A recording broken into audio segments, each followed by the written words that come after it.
चलिए तेजस 24 की शुरुआत कर रहे हैं उत्तरकाशी के भयावह मंजर के साथ। कल जिस तरह से धराली में बादल फटने से आपदा ने आधे से ज्यादा गांवों को तबाह कर दिया। अब तक 4 लोगों की मौत की खबर है। भयावह, भयंकर, खौफनाक, दर्दनाक और दिल दहला देने वाला प्रलयकारी इन तस्वीरों के लिए जो कहा जाए वही कम है। उत्तरकाशी में धराली के खीरगंगा नदी में बादल फटने के बाद सैलाब अपने साथ दर्जनों घर, मकान, दुकान, गाड़ी, इंसान को चपेट में लेते हुए तबाह करते हुए आगे बढ़ गया। जो तस्वीरें सामने आई हैं वो इतनी भयावह है कि रूह कांप उठे। किसी को संभलने तक का मौका नहीं मिला।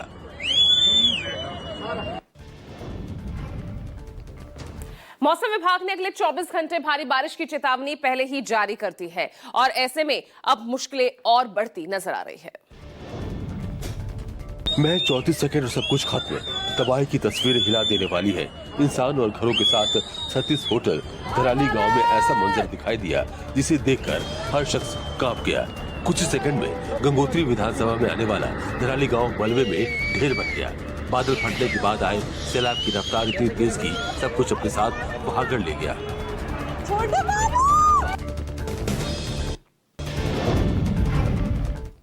अब फिलहाल सेना ने मोर्चा संभाला हुआ है। रेस्क्यू ऑपरेशन में एसडीआरएफ और एनडीआरएफ, पुलिस और यहां तक कि आईटीबीपी के जवान भी लग गए हैं।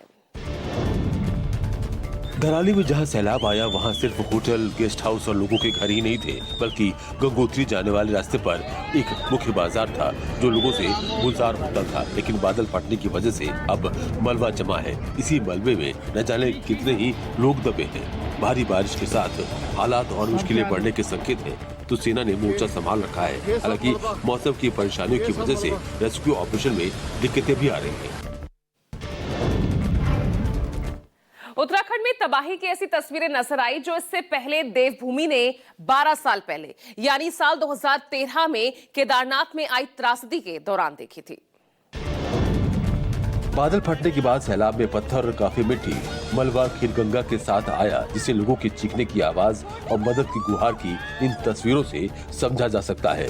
अभी बचाव और राहत कार्य जारी है जो युद्ध स्तर पर चल रहा है। एसडीआरएफ, एनडीआरएफ, सेना और संबंधित एजेंसियों को लगाया गया है। लेकिन नुकसान कितना हुआ है और लापता लोगों की संख्या क्या है, इसकी पुख्ता जानकारी नहीं मिल पा रही है। इस हादसे के बाद सेना और पुलिस जवानों के साथ ही मुख्यमंत्री तक एक्शन में दिख रहे हैं। राहत बचाव के साथ 20 करोड़ रुपए की राशि जारी कर दी गई है। धराली की तबाही के बाद लोगों को सुरक्षित स्थानों पर पहुंचाया जा रहा है। हर स्थिति पर लगातार निगरानी रखी जा रही है। सीएम धामी ने हर संभव मदद का भरोसा दिया है।